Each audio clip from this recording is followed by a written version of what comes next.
Sponge dosa ಎಲ್ಲರಿಗೂ ಗೊತ್ತಿರುತ್ತೆ. ಆದರೆ ಹೋಟೆಲ್ ಥರ ಸ್ಪಾಂಜ್ ದೋಸೆ ಮನೆಯಲ್ಲೇ ಪ್ರಿಪೇರ್ ಮಾಡ್ತೀರಾ ಅಂದರೆ ನಾನು ಹೇಳ್ಕೊಡ್ತಕ್ಕಂಥ ಟಿಪ್ಸ್ನ ಮತ್ತು ಮೆಜರ್ಮೆಂಟನ್ನು ಫಾಲೋ ಮಾಡಿ ಕರೆಕ್ಟಾದ ಪರ್ಫೆಕ್ಟಾದ ಸ್ಪಾಂಜ್ ದೋಸೆ ಮನೆಯಲ್ಲೇ ಮಾಡ್ಕೊಳ್ಬಹುದು. ಸ್ಪಾಂಜ್ ದೋಸೆ ಬ್ಯಾಟರ್ನ ಪ್ರಿಪೇರ್ ಮಾಡೋದಕ್ಕೆ ಈ ಕಪ್ಪಲ್ಲಿ 1 ಕಪ್ನಷ್ಟು ಡಬಲ್ ಉದ್ದಿನಬೇಳೆನ ತೊಗೊಂಡಿದ್ದೀನಿ. ಹಾಗೆ ದಪ್ಪ ಸಬ್ಬಕ್ಕಿನ ಅರ್ಧ ಕಪ್ನಷ್ಟು ತೊಗೊಂಡಿದ್ದೀನಿ. 1 ಟೇಬಲ್ ಸ್ಪೂನ್ ಮೆಂತ್ಯ, ಅದೇ ಕಪ್ಪಲ್ಲಿ 1/4 ಕಪ್ನಷ್ಟು ದಪ್ಪ ಅವಲಕ್ಕಿನ ತೊಗೊಂಡಿದ್ದೀನಿ. ನಂತರ ನೀರನ್ನ ಸೇರಿಸ್ಕೊಂಡು 1-2 ಸರಿ ಹೀಗೆ ಕೈಯಾಡಿಸ್ಕೊಂಡು ಚೆನ್ನಾಗಿ ತೊಳೆದುಕೊಳ್ಬೇಕು. 2 ಸರಿ ನೀರಲ್ಲಿ ಚೆನ್ನಾಗಿ ತೊಳೆದುಕೊಂಡ ನಂತರ ನೀರೆಲ್ಲ ಶೋಧಿಸ್ಕೊಂಡು ಹೀಗೆ ಫ್ರೆಶ್ ವಾಟರ್ನ ಸೇರಿಸ್ಕೊಳ್ಬೇಕು. ಫ್ರೆಶ್ ವಾಟರ್ನ ಸೇರಿಸ್ಕೊಂಡ ನಂತರ ನಮಗೆ ಕಾಳಿಂದ ಮೇಲ್ಗಡೆ 1 ಇಂಚಿನಷ್ಟು ನಮಗೆ ನೀರನ್ನು ಸೇರಿಸ್ಕೊಂಡ್ರೆ ಸಾಕು. ನಾನೀಗ ರೇಷನ್ ಅಕ್ಕಿನ ಕಪ್ಪಲ್ಲಿ ಮೆಜರ್ಮೆಂಟ್ ತೊಗೊಳ್ತಾ ಇದ್ದೀನಿ. ನಾವು ಉದ್ದಿನಬೇಳೆ ಯಾವ ಕಪ್ಪಲ್ಲಿ ಮೆಜರ್ಮೆಂಟ್ ತೊಗೊಂಡಿದ್ದೀವೋ ಅದೇ ಕಪ್ಪಲ್ಲಿ 3 ಕಪ್ ಅಕ್ಕಿನ ತೊಗೊಂಡಿದ್ದೀನಿ. ಅಕ್ಕಿನ 2-3 ಸರಿ ತೊಳೆದುಕೊಳ್ಬೇಕು. ನೋಡಿ, ತೊಳಿಬೇಕಾದ್ರೆ ಈ ಥರ ಕೈಯಾಡಿಸ್ತಾ ತೊಳ್ಕೊಳ್ಳೋದ್ರಿಂದ ಅಕ್ಕಿಯಲ್ಲಿರ್ತಕ್ಕಂಥ ಪೌಡರು ಅಂದರೆ ರೇಷನ್ ಅಕ್ಕಿಯಲ್ಲಿರ್ತಕ್ಕಂಥ ಪೌಡರೆಲ್ಲ ಕ್ಲಿಯರಾಗಿ ವಾಶ್ ಆಗುತ್ತೆ.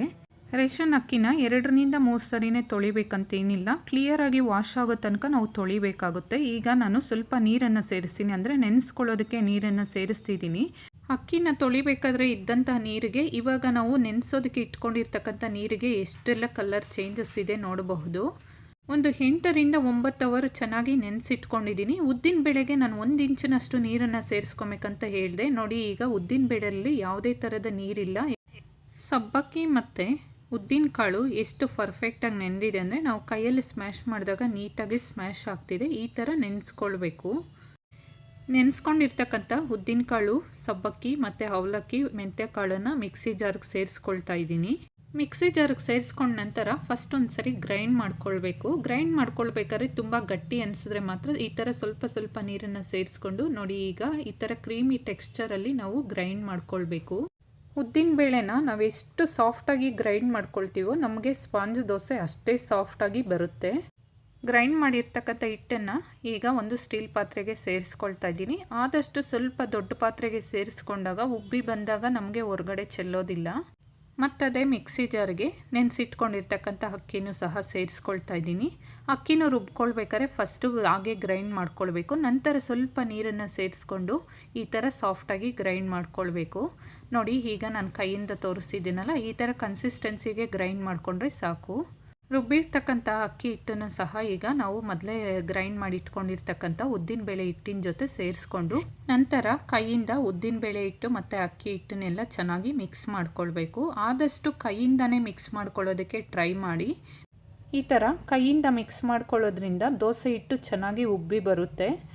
ಈ ಥರ ಮಿಕ್ಸ್ ಮಾಡುವಾಗಲಿ ಅಥವಾ ಮಿಕ್ಸ್ ಮಾಡಿದ ನಂತರ ಯಾವುದೇ ಥರದ ನೀರನ್ನು ಸೇರಿಸಬಾರ್ದು. ನಾವು ಗ್ರೈಂಡ್ ಮಾಡಿಕೊಂಡಾಗಲೇ ಈ ಥರ ಒಂದು ಕನ್ಸಿಸ್ಟೆನ್ಸಿಯಲ್ಲಿ ಗ್ರೈಂಡ್ ಮಾಡಿಕೊಳ್ಬೇಕು. ಈ ಥರ ಒಂದು ಕನ್ಸಿಸ್ಟೆನ್ಸಿನ ಮೇಂಟೈನ್ ಮಾಡಿದ್ರೆ ಪರ್ಫೆಕ್ಟಾದ ಸ್ಪಾಂಜ್ ದೋಸೆ ನಮಗೆ ರೆಡಿ ಆಗುತ್ತೆ. ಮಿಕ್ಸ್ ಮಾಡ್ಕೊಂಡ ನಂತರ ಪ್ಲೇಟ್ನ ಕ್ಲೋಸ್ ಮಾಡಿ ಅಕ್ಕಿ ಬಾಕ್ಸಲ್ಲಿ ಇಟ್ಟಿದ್ದೆ. ಈಗ ಬೆಳಗ್ಗೆ ನಾನು ಓಪನ್ ಮಾಡ್ತಿದ್ದೀನಿ. ನೋಡಬಹುದು, ಈ ಕಡೆ ಸೈಡ್ಗಳಲ್ಲೆಲ್ಲ ಹೇಗೆ ಉಬ್ಬಿ ಬಂದಿದೆ ಅಂತ ನಿಮಗೆ ಕಾಣ್ತಿದೆ. ಈ ಥರ ಪರ್ಫೆಕ್ಟಾಗಿ ಉಬ್ಬಿ ಬರಬೇಕಂದ್ರೆ ನಾವು ಗ್ರೈಂಡ್ ಮಾಡಬೇಕಾದ್ರೆ ಆದಷ್ಟು ಸಾಫ್ಟಾಗಿ ಗ್ರೈಂಡ್ ಮಾಡ್ಕೊಳ್ಳೋದು ತುಂಬ ಇಂಪಾರ್ಟೆಂಟು. ನಂತರ ರುಚಿಗೆ ತಕ್ಕಷ್ಟು ಉಪ್ಪನ್ನು ಸೇರಿಸ್ಕೊಂಡೆ. ಮೊದಲೇ ತವಾನ ಒಂದು ಸರಿ ನೀರಲ್ಲಿ ಚೆನ್ನಾಗಿ ವಾಶ್ ಮಾಡಿಕೊಂಡು ಬಿಸಿ ಮಾಡ್ಕೊಳ್ಬೇಕು. ಆಗ ಪರ್ಫೆಕ್ಟಾಗಿ ದೋಸೆ ಮೇಲೆ ಎದ್ದೇಳುತ್ತೆ. ಹೆಂಚು ಚೆನ್ನಾಗಿ ಬಿಸಿ ಆದ ನಂತರ 1-2 ಸೌಟು ದೋಸೆ ಹಿಟ್ಟನ್ನು ಹಾಕ್ಕೊಳ್ಬೇಕು. ಹಾಕ್ಕೊಂಡ ನಂತರ ಜಸ್ಟ್ ಮಿಡ್ಲಲ್ಲಿ ಒಂದು ಸ್ವಲ್ಪ ಪ್ರೆಸ್ ಮಾಡಬೇಕು. ದೋಸೆ ಹಿಟ್ಟನ್ನು ಸ್ಪ್ರೆಡ್ ಮಾಡಬಾರ್ದು. ನೋಡಿ, ಈಗ ಒಂದೊಂದು ಸ್ವಲ್ಪ ರಂಧ್ರ ಬೀಳೋದಕ್ಕೆ ಸ್ಟಾರ್ಟ್ ಆಗಿದೆ, ಅಂದರೆ ದೋಸೆ ತೂತು ಬೀಳ್ತಿದೆ. ಈಗ ಸ್ವಲ್ಪ ಎಣ್ಣೆನ ಸೇರಿಸ್ಕೊಂಡು 1-2 ನಿಮಿಷ ಬೇಯಿಸ್ಕೊಂಡ ನಂತರ ಉಲ್ಟಾ ತಿರುಗಿಸ್ಕೊಂಡು ಬೇಯಿಸ್ಕೊಳ್ಬೇಕು. ಮತ್ತದೇ ತವ ಮೇಲೇ ಇನ್ನೊಂದು ದೋಸೆನ ಹಾಕ್ಕೊಳ್ತಿದ್ದೀನಿ. ದೋಸೆ ಸ್ವಲ್ಪ ಈ ಥರ ರಂಧ್ರ ಬೀಳೋದಕ್ಕೆ ಸ್ಟಾರ್ಟ್ ಆಗಿದೆ. ಈಗ ಎಣ್ಣೆನ ಸೇರಿಸ್ಕೊಳ್ತಾ ಇದ್ದೀನಿ. ದೋಸೆ ಪರ್ಫೆಕ್ಟಾಗಿ ಬೆಂದಿದ್ರೆ ಮಾತ್ರ ಈ ಥರ ಮೇಲೆ ಎದ್ದೇಳುತ್ತೆ. ದೋಸೆನ ಉಲ್ಟಾ ತಿರುಗಿಸಿ 30 ಸೆಕೆಂಡ್ ಬೇಯಿಸ್ಕೊಂಡ್ರೆ ಸಾಕು. ಪರ್ಫೆಕ್ಟಾದ ಬಿಸಿ ಬಿಸಿಯಾದ ಸ್ಪಾಂಜ್ ದೋಸೆ ರೆಡಿ ಆಯಿತು. ನಾನು ಮಾಡಿರ್ತಕ್ಕಂಥ ಸ್ಪಾಂಜ್ ದೋಸೆನ ಈಗ ಫೋಲ್ಡ್ ಮಾಡ್ತಿದ್ದೀನಿ. ಹಾಗೆಯೇ ಕೈಯಿಂದ ಮುಷ್ಟಿ ಕಟ್ತಿದ್ದೀನಿ. ನೋಡಬಹುದು, ಮಲ್ಲಿಗೆ ಥರ ಎಷ್ಟು ಚೆನ್ನಾಗಿ ಪರ್ಫೆಕ್ಟಾಗಿ ಹರಡ್ಕೊಳ್ತಿದೆ. ನಿಮ್ಮ ಮನೆಯಲ್ಲೂ ಸಹ ಇದೇ ಥರ ದೋಸೆ ಬರಬೇಕಂದ್ರೆ ನಾನು ಹೇಳ್ಕೊಟ್ಟಿರ್ತಕ್ಕಂಥ ಮೆಜರ್ಮೆಂಟು ಟಿಪ್ಸ್ನ ಫಾಲೋ ಮಾಡಿ ನಿಮ್ಮ ಮನೆಯಲ್ಲೂ ಸಹ ಇದೇ ಥರ ಸ್ಪಾಂಜ್ ದೋಸೆನ ರೆಡಿ ಮಾಡ್ಬೋದು. ನಾನು ಈ ದೋಸೆಗೆ ಕಾಂಬಿನೇಷನ್ ಆಗಿ ಗಟ್ಟಿ ಚಟ್ನಿನ ತೊಗೊಂಡಿದ್ದೀನಿ. ನಾನು ಇಷ್ಟೊತ್ತು ದೋಸೆ ಪ್ರಿಪೇರ್ ಮಾಡಿದ್ದು ತವದಲ್ಲಿ.